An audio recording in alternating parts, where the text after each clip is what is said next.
Oi, eu sou Marcela. Oi, e eu sou Iris. E esse é o Direito ao Ponto.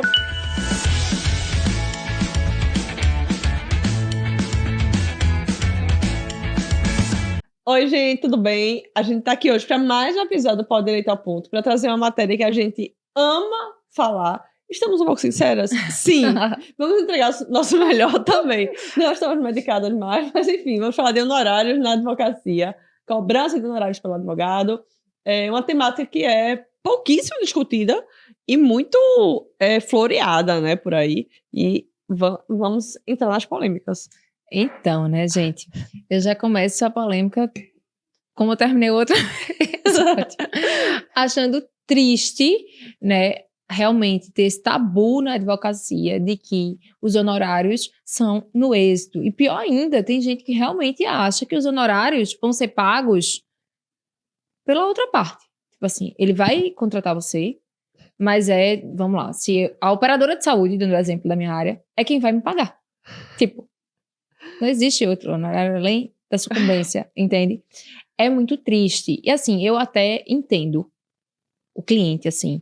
Veja, você já é chato, né? Você tá tendo um direito tolhido, que é o que você já teria ali, o seu direito, você não tá tendo, e você ainda tem a fadiga de procurar um advogado e contratar e desembolsar. Mas enfim, né? É isso. Ou você vai ter o seu direito, ou você realmente não vai ter nada se não existisse o advogado. Eu tô ainda sinceridade, que é exatamente isso. É isso. É isso.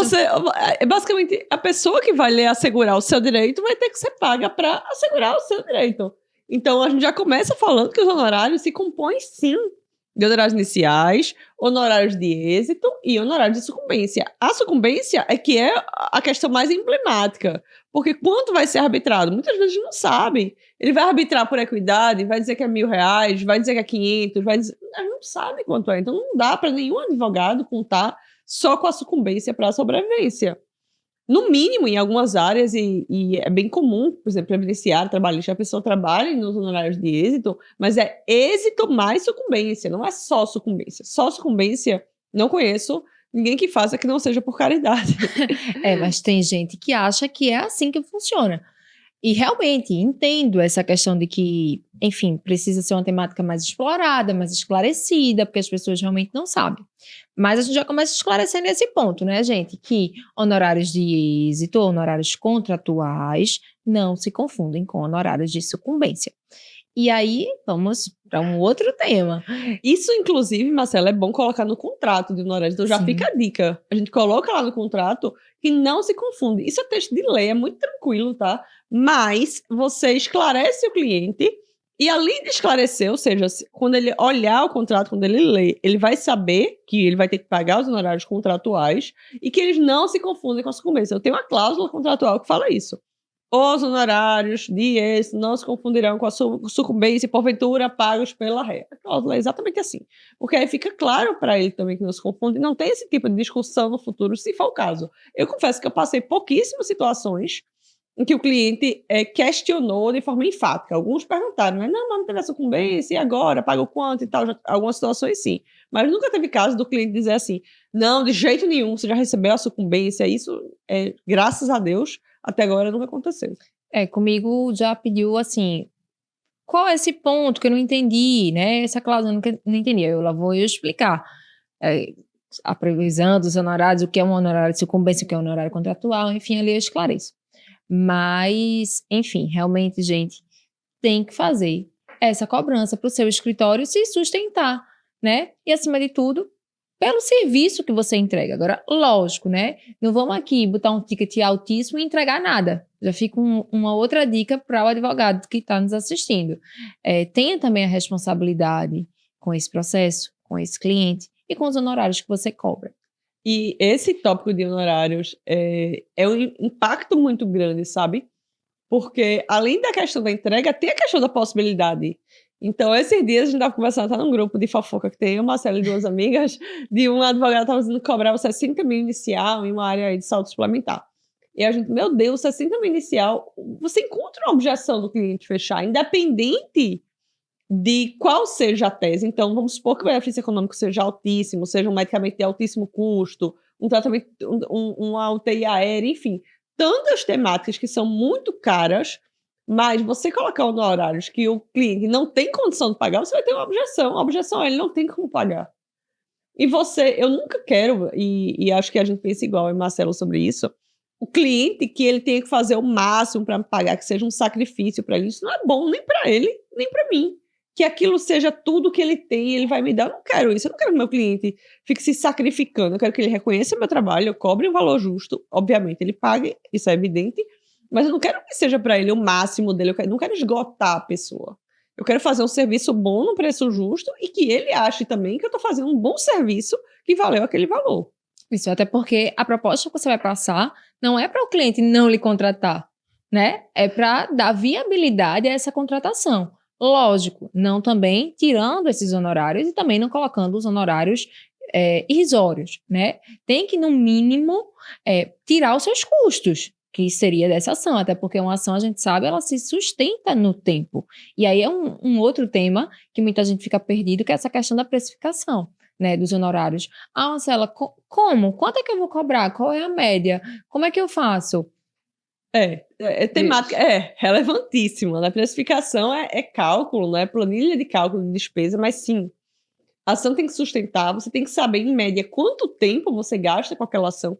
E não é quantos anos de ação só. É quanto tempo você gasta em uma petição inicial, quanto tempo você gasta em uma réplica, qual o valor da sua hora.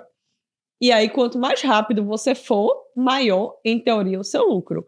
Então, eu acho que é uma matemática muito complexa essa de precificação, sabe? Especialmente porque eu me lembro que no passado eu dizia assim, eu sempre falo, né? Minha meta era R$10.000 e tal. E aí, quando eu comecei a advogar reajuste, que começou a rodar, eu precisava de, vamos supor, 2 ações para fazer isso, 3, na época até mais, acho que eram 3 ou 4 ações para fazer isso de iniciais. E aí a gente sempre pensa, tipo, quanto mais experiência você tem, quanto mais ações você tem, mais você consegue fazer um ticket mais justo. Porque você tem mais autoridade, porém você precisa menos daquele cliente. Porque imagina só, que vamos supor que tu fosse começar hoje, aí tu tivesse um cliente só. Com um cliente só, tu ia ter que pagar as contas do teu escritório, sustentar a ação e as suas despesas pessoais mínimas aí para ser remunerada com lucro. Mas se tu tem 10 clientes, você consegue baixar o ticket, porque 10 clientes vão dividir as despesas comuns. E aí cada um, claro, vai custear seu próprio processo no tempo. Então isso sempre, eu pensei já muito nisso, tipo, no começo eu cobrava mais caro e tinha menos autoridade, porque eu demorava mais, e além de demorar mais, eu ainda tinha a situação de que um só cliente iria ratear as despesas do escritório. Deu pra entender mais ou menos, né? É confuso, né? Mas assim, mais ou menos, quanto mais você cresce, mais clientes você tem para ratear as despesas. Sim. E mais a coisa se sustenta também de uma forma menor. Então, não necessariamente mais autoridade em saúde suplementar, principalmente. Não necessariamente mais autoridade quer dizer um valor de honorários maiores. Eu conheço muitas pessoas que têm bem menos ações que eu, bem menos processos, que cobram muito mais caro. Dizer assim, Iris, eu cobro a partir de 10 mil, ação de reajuste e tal. Assim, é individual, cada um sabe o valor que cobra da sua ação. Mas não necessariamente é porque tem mais autoridade. E às vezes ela só tem menos clientes. E ela tem menos pessoas para ratear as despesas que ela tem que custear mês a mês. Verdade. E assim, gente... Não, Tilton, né? Assim, não, eu entendi, não foi muito claro. Mas todo mundo entendeu. Eu peguei o máximo. Mas é porque é muito real, assim, tanto essa questão do ticket alto, de você, vou cobrar R$10.000 numa ação de reajuste. Quantas pessoas têm essa capacidade financeira de arcar com esses honorários iniciais mais altos e ainda, gente, sustentar o plano, que se ela está contratando é porque está caro. Então, assim, isso também vai do seu plano de negócio. No meu plano de negócio, eu vou ser muito sincera com vocês, tinha situações, e tem ainda, e aí nessas situações eu prefiro fazer totalmente gratuito, realmente, que eu ficava, meu Deus do céu, como é que eu vou passar uma proposta para essa pessoa, sabe? E ali, enfim, então, eu tive que parar, olhar essa situação e dizer assim, Marcela, no caso, é esse nicho e essas pessoas que você quer prospectar, porque se for, você não vai sustentar, meu negócio você tá falido, né? Porque eu não conseguia cobrar, né, dessas pessoas. Mas não conseguia numa questão É emocional, íntima. no sentido, foram veja, íntimas, uma pessoa que minha gente, sei lá, nem ganhava um salário mínimo, tava precisando, sei lá, de uma UTI ou de um medicamento, eu não tinha esse coração realmente de cobrar. Mas aí eu pegava e fazia, né, no pro bono, e até faço ações nesse sentido, mas enfim, também não gosto de falar sobre, porque eu não acho que o que a gente faz é pra gente estar expondo.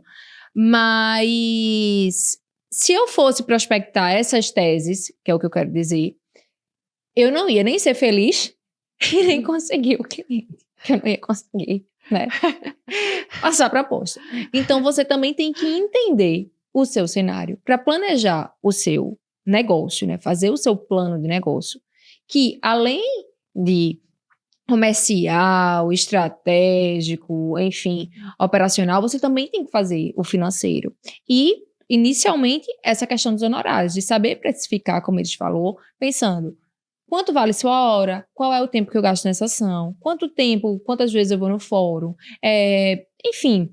E aí, com isso, saber também quem são os seus clientes, de modo a que, também como o Iris disse, eu não quero sufocar o meu cliente.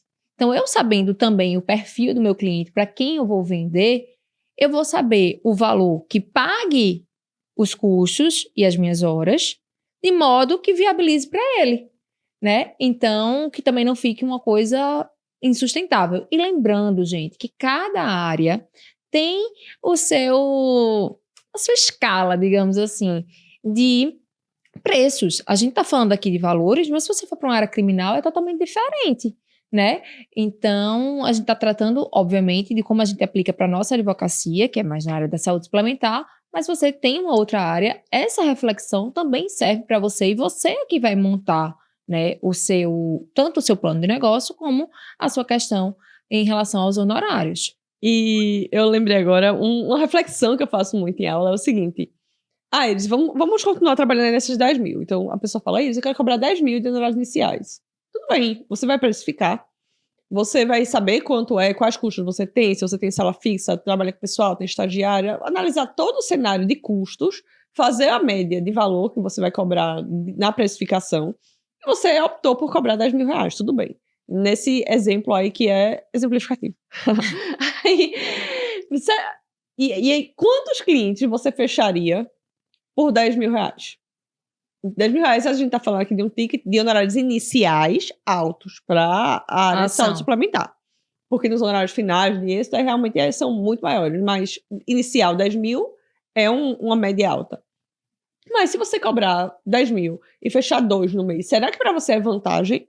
Ou é melhor você cobrar 5 e fechar 15 no mês? Então, às vezes a gente tenta, principalmente por inexperiência, esticar tanto.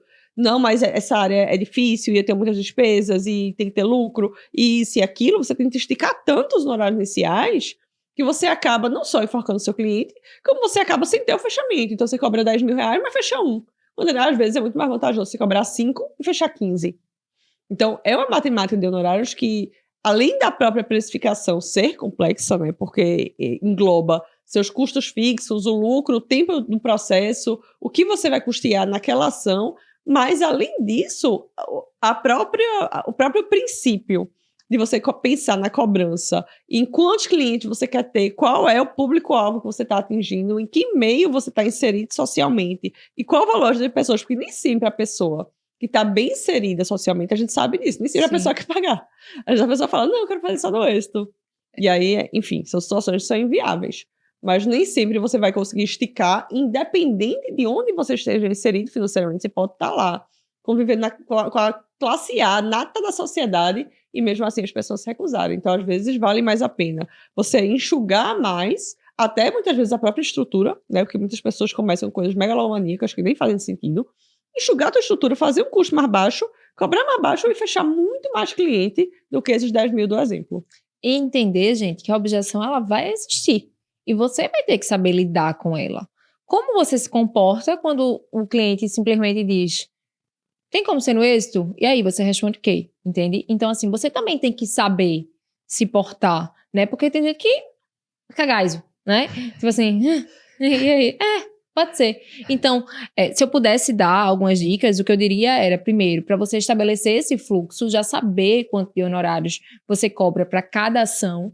Para reajuste eu cobro assim, para uma negativa eu cobro assim, para reembolso assim, enfim, você já tem essa média. Até porque ele evita de que um cliente que vem, não, mas para fulano você falou tanto, para fulano, entende? Você precisa ter o seu valor fixo para a demanda, né?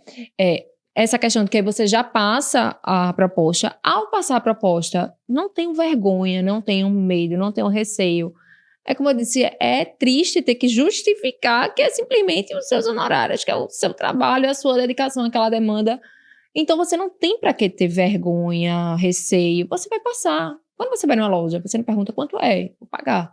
Marília, que é nossa amiga, Marília Cavalheira, ela uma vez postou assim, eu nunca vi ninguém ir no médico, levar os exames, mostrar os exames todinhos e sair e dizer, obrigada. Tipo, todo mundo com o médico tem uma percepção que diria, e aí, doutor, né? Quanto é que é? Lógico que existe gente sem noção no mundo, né, minha gente? Vai ter gente que vai ser assim, né? Que não vai falar nada. Mas o advogado, ele já tem esse tabu social de que é de graça, entende? Então, não traga isso pra você, né? Se livre disso. E vou lhe dizer, quando você se livra, porque eu já fui essa pessoa na faculdade que eu achava, meu Deus, eu vou cobrar. Assim, que tinha esse pudor, né? Que eu achava até uma coisa, tipo, ruim, assim, sei lá. Quando eu me livrei, era tipo, meu Deus, tipo, você consegue passar, você tem segurança, você tem assertividade e o cliente fecha, gente. Tipo, parece até que é um bicho de cabeças que você não quer falar, não quer cobrar, não quer isso, e achando que o cliente vai fechar. O cliente vai fechar. Né? Não é só a questão do preço. Se você souber fazer uma reunião boa, se você souber a matéria, lidar com a reunião, o cliente vai fechar.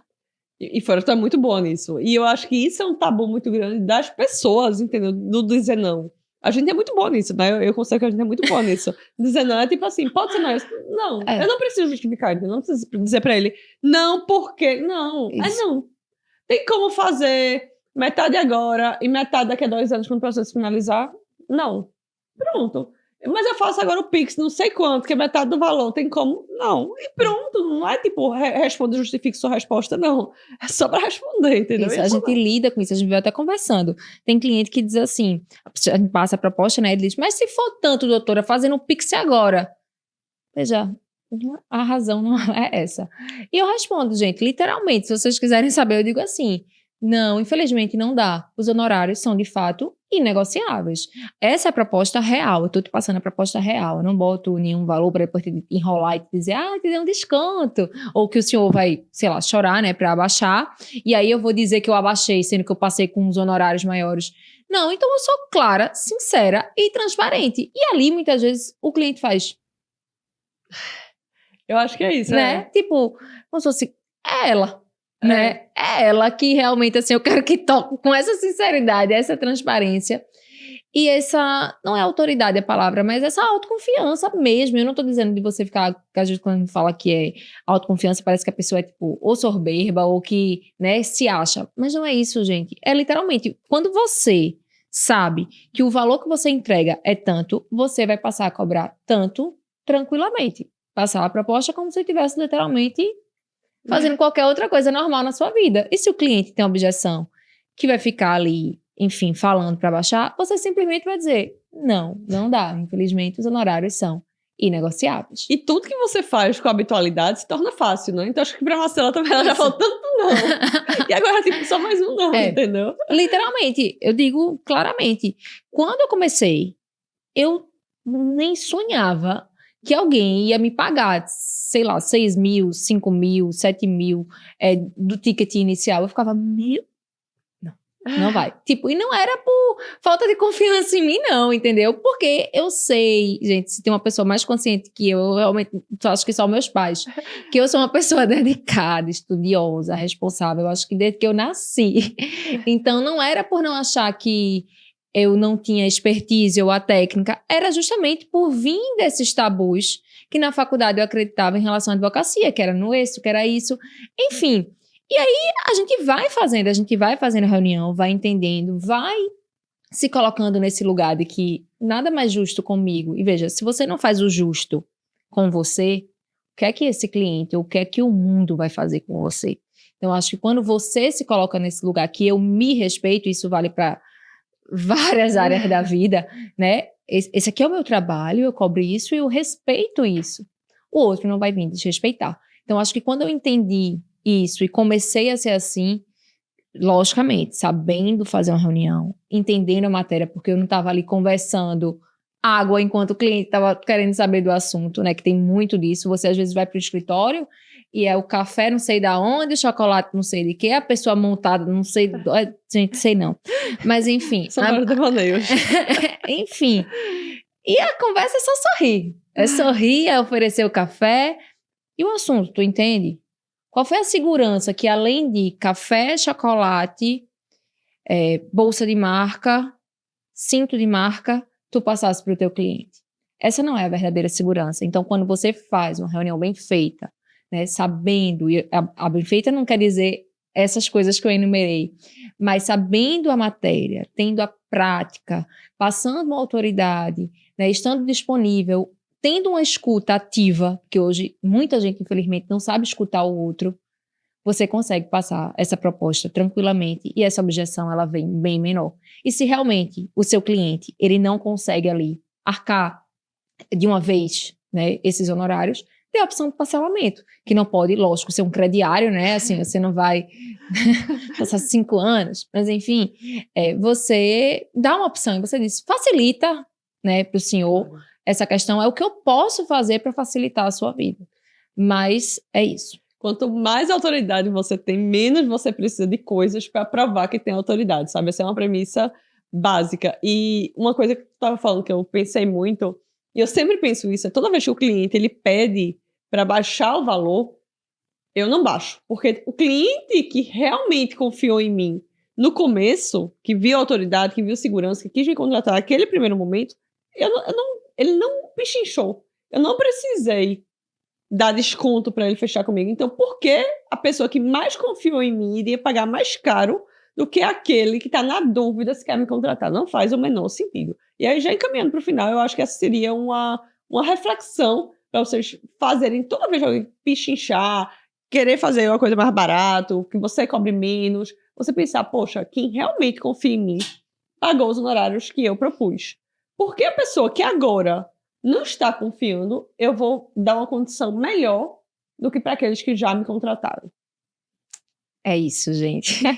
E assim, o que eu queria dizer também é que não é uma regra fixa. Como eu falei, eu atuo em vários casos de advocacia pro bono. Às vezes, né, amiga, pelo amor de Deus, tipo, tem uma pessoa nessa situação, tipo, não tem, veja, passa da nossa, eu não vou nem dizer moral, mas enfim, no que a gente acredita, entende? Mas isso não é a nossa advocacia. Isso é além. Disse aqui que eu não gosto de estar falando, né, sobre isso, porque eu não gosto de estar expondo essas coisas.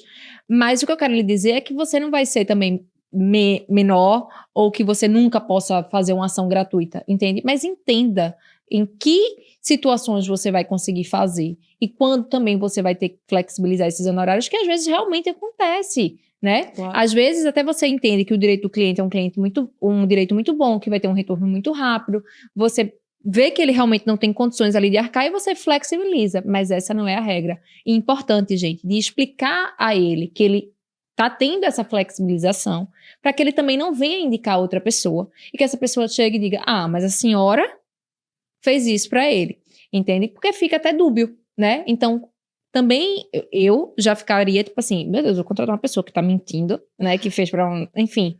Então, é importante você pensar nisso também. Mas, enfim, é isso. Se vocês tiverem mais algumas dúvidas, quiserem conversar mais sobre o tema, a gente sempre está disponível, né, nas nossas redes sociais, que é @marcelaanes, @podedireita., @irisnavoz.dv. Clica no sininho, compartilha, comenta e sigam a gente nas redes sociais.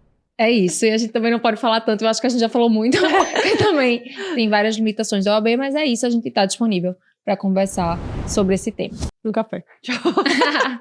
Oi, eu sou Marcela. Oi, e eu sou Iris. E esse é o Direito ao Ponto.